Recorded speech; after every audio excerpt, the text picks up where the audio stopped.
What up with it? Mr. OG. Y'all know what I'm doing. Chilling, man. Sitting back, cooling, bowling, however you want to say it. How everybody Thanksgiving was, man. Was good. Gotta get back up and go to work in the morning, man. Get that money, man. So this one going out to, man, my felons, man. And this is the life after prison. And the first thing I gotta say, man, is don't let people tell you what you can and you can't fucking do, bro. That's the first thing coming home from prison, man. Don't let nobody tell you can do this. Don't tell nobody you can't do this. Find your place and do what you gotta do. Do what you like. I had a lot of people come out, man, talking about, man, these people ain't gonna give me no motherfucking job. These people ain't gonna do this. I don't know what the fuck them people gonna do. That was my thought process. I'm finna go in here and everybody was like lying on the application. I ain't lying on the application. Fuck that. I'm telling these motherfuckers right up top. Nigga, I've been to prison. I just came home. I need a job. They shut my door. They shut their door in my face. I'm cool with that, but I ain't lie. Kept my integrity, man. That's how I see it. But when a motherfucker give you a chance, nigga show up. When I got my chance, I showed up. Fast forward all these years later, I'm doing good now. I'm in a house out here. This ain't my house, it's my neighbor's house. But you know, I'm good. I still got issues, I still got problems, but I ain't going back to the penitentiary. I ain't going back to the penitentiary. You can make it out here, man. You can do good. I know niggas tell, man, you can't get your real estate license. You come home, guess what they do? Get their real estate license. So don't let nobody tell you shit. I'm gonna tell y'all what I did. When I was locked up, man, this is what I did. I started taking some college classes. And I was enjoying that shit like a motherfucker. So I was like, man, when I go home, I'm gonna go back to school, man, get my little degree, man, do something, because I always been a nerd anyway. So I did that. But before I did that, when I was locked up, man, I was like, man, let me see if I can get some financial aid. Man, I wrote them people in prison, and I said, hey, I'm coming home about this time. I'm going to go back to school, fill out my FAFSA, federal aid. Man, they approved that shit when I was in prison. I came home on a Tuesday. Wednesday, I was at HCC signing up for classes. Friday, I was back at the club, though. But I started school, and that was my journey from as soon as I came home. I ain't waste no time. That was the first thing I wanted to do. Get signed up for classes, nigga. I came home on July 16th, 2002. I think it was two or three. And that's my brother's birthday. I went to prison on my brother's birthday and came home on his birthday. That's some fun. That's some weird ass shit to me. But I don't know. It just happened like that. But yeah, came home on a Tuesday. Wednesday, I went and signed up for school. Now I'm standing in the line. Now you know how you stand in line. There's a lot of people in there. They trying to, them little kids trying to get in school too. I'm a motherfucking criminal, ex-convict. Now at this point, the lady kept asking me, I need your W-2 forms from last year. I ain't got none. I need your W-2 forms from the year before. I ain't got none. Well, I need some kind of work history. I was like, look, I ain't got no work history. So she's like, what you mean you ain't got no work history? So she done got loud and everybody hearing my conversation. So I told her, I said, look, I just came home. I whispered in her. I said, look, I ain't whispered. But I just came home from prison yesterday. I'm trying to get into school. And here go my paperwork.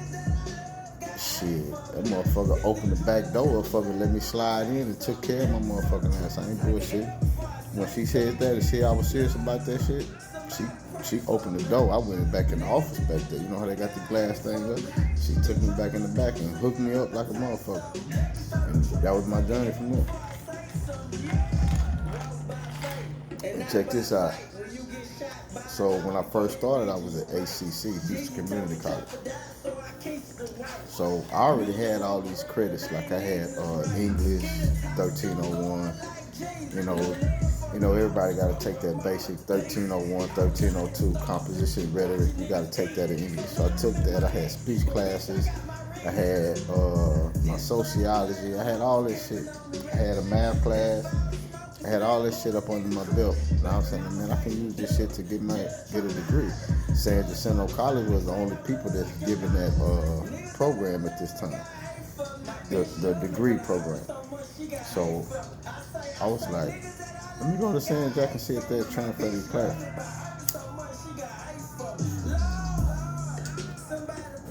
I went to the San Jack. They transferred all my credits. I was like, shit, I'm half-assed on my degree now. So I was like, fuck ACC. Not fucking like that, but I'm like, I got to get out of ACC. I'm going over here to get a degree. I ain't saying fuck ACC like that. Don't take that the wrong way. But at that point in my life, I was like, fuck ACC. I'm going to motherfucking San Jack because they got the degree program. So now I was already in the field, running service a little bit. I don't know too much, but I took an electrical class. I learned a lot of shit, and I'm a nerd too. So I'm really paying attention, and I'm really reading them books when I get home, like a nerd for real. So then after that, I took a couple of more classes at San Jack. Now I got my same teacher, Ben Ficklin. He the one hired me, and now this time I done got my paper up now, so now I'm a lot smarter than I was. It's been a year, maybe a year into it. Then I quit. You can stop for a semester and I go back and all that bullshit. But I'm in that motherfucker. So I'm like, man, these motherfuckers gravitate to me. So all the students been asking me more questions than they're asking the teacher. Now, usually I sense shit like that all the time. I might not respond on it a lot of times, but I sense that shit. So I come to class sometimes. I might change the compressor during the daytime. I bring that motherfucker to work after I took it out and replaced it. And then they be like, man, how you do that? How you check and make sure it's bad? I show them. And I'm like, oh shit, these motherfuckers like me. And after that class, one of the dudes like, all right, man, we can see you later, Ben. They're a good teacher. And they like, Mark, man, you was a good teacher, too. And when he told me that, I was like, man, I can teach this shit because them niggas like me. They're like, man, Mark, you was like my second teacher. So I told Ben that night, I said, man, I'm going to come back up here and teach, man. You going to hire me? He said, man, I'll hire you. I need some good people. I'm on parole at this time. I got 3 20-year sentences. I done did most of my 20s in prison. He said, I'll hire you. So he said, when you finish your classes, go up there and talk to him. As soon as I finished my class, I went up there and talked to the lady, man. I walked in and motherfucker, her name was Joe. And she was always helping me out get my classes together and shit. She was a cool lady, little white lady, cool. So I went in there like, hey, Ben said he needs some help. He said he'll hire me, come up here and teach. But I'm just want to let you know before we even do all this that I got a felony and I'm on parole. She's like, what's your felony for? I said, just dope charges. She's like, dope charges? She's like, yeah. I said, it's just, I was trying to get bread. She said, well, it sounded like you was trying to make some money to me. She said, I'll hire you as long as you ain't got no violent offenses on. I said, no, they're all drug charges. So then she started telling me her story, talking about I was married to a bandito for 15 years, so I understand where you're coming from. But anyway, I don't want to get into her story, but fast forward this shit. I finished my classes. I filled out my application and told them everything. I was on top of a roof one day, working on air conditioning, changing the compressor too. And I had just finished up. And Ben called me about 4 o'clock. He's like, hey man, you still want to teach? I said, yeah, I want to teach. He's like, well, your class started at 6 o'clock. Can you make it? I like, hell yeah, I can make it. I'm on my motherfucking way. I don't know what I'm teaching.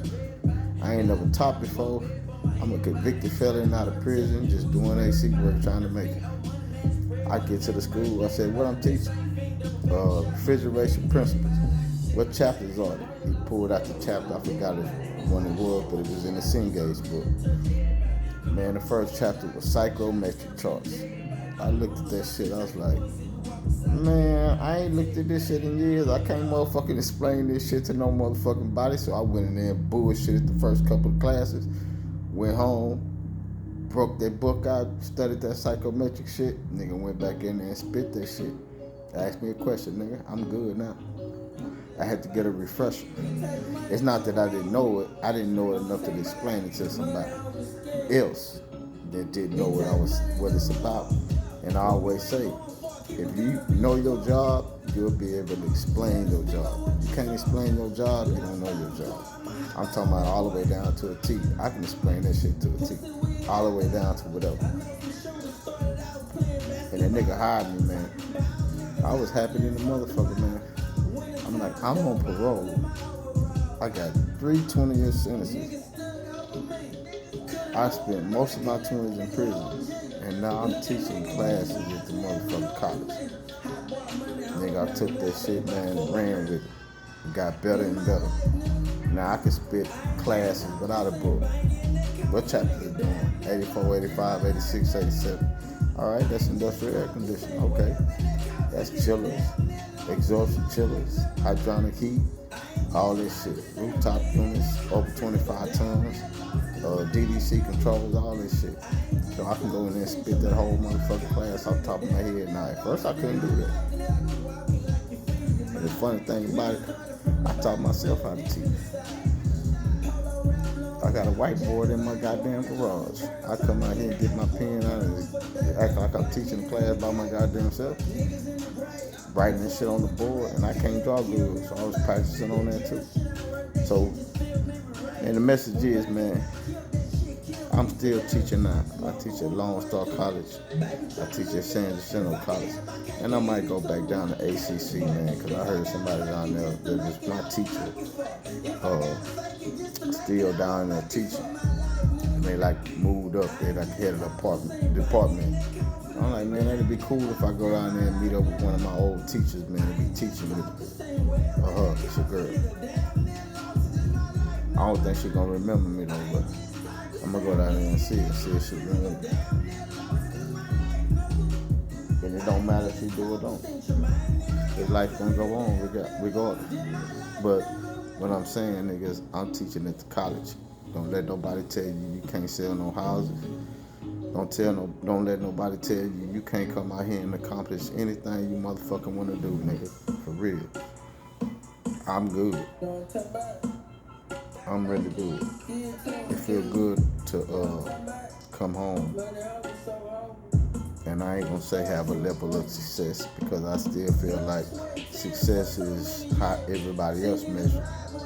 And I don't feel successful, to tell you the truth. Yeah, I can take care of my business, but I don't feel successful. I don't understand what they're saying. I measure my success by how many memories I'm making with my family and with my kids. That's how I measure success. I make more money than most of these motherfucking niggas that got these college degrees, been working on these jobs for 20 years. I'm making more money than them. And I ain't bragging, I ain't capping on that shit. I'm just saying, niggas that's coming home from prison, put your head together. If you do it, you already a street nigga. You already know the ins and outs. You can read people. You know when it's bullshit, you know when it's real. Get out there and get it, man. It's real. But I ain't finna sit on this motherfucker too long, man. But Mr. OG, I'm out. Nigga, get your job, do something legal.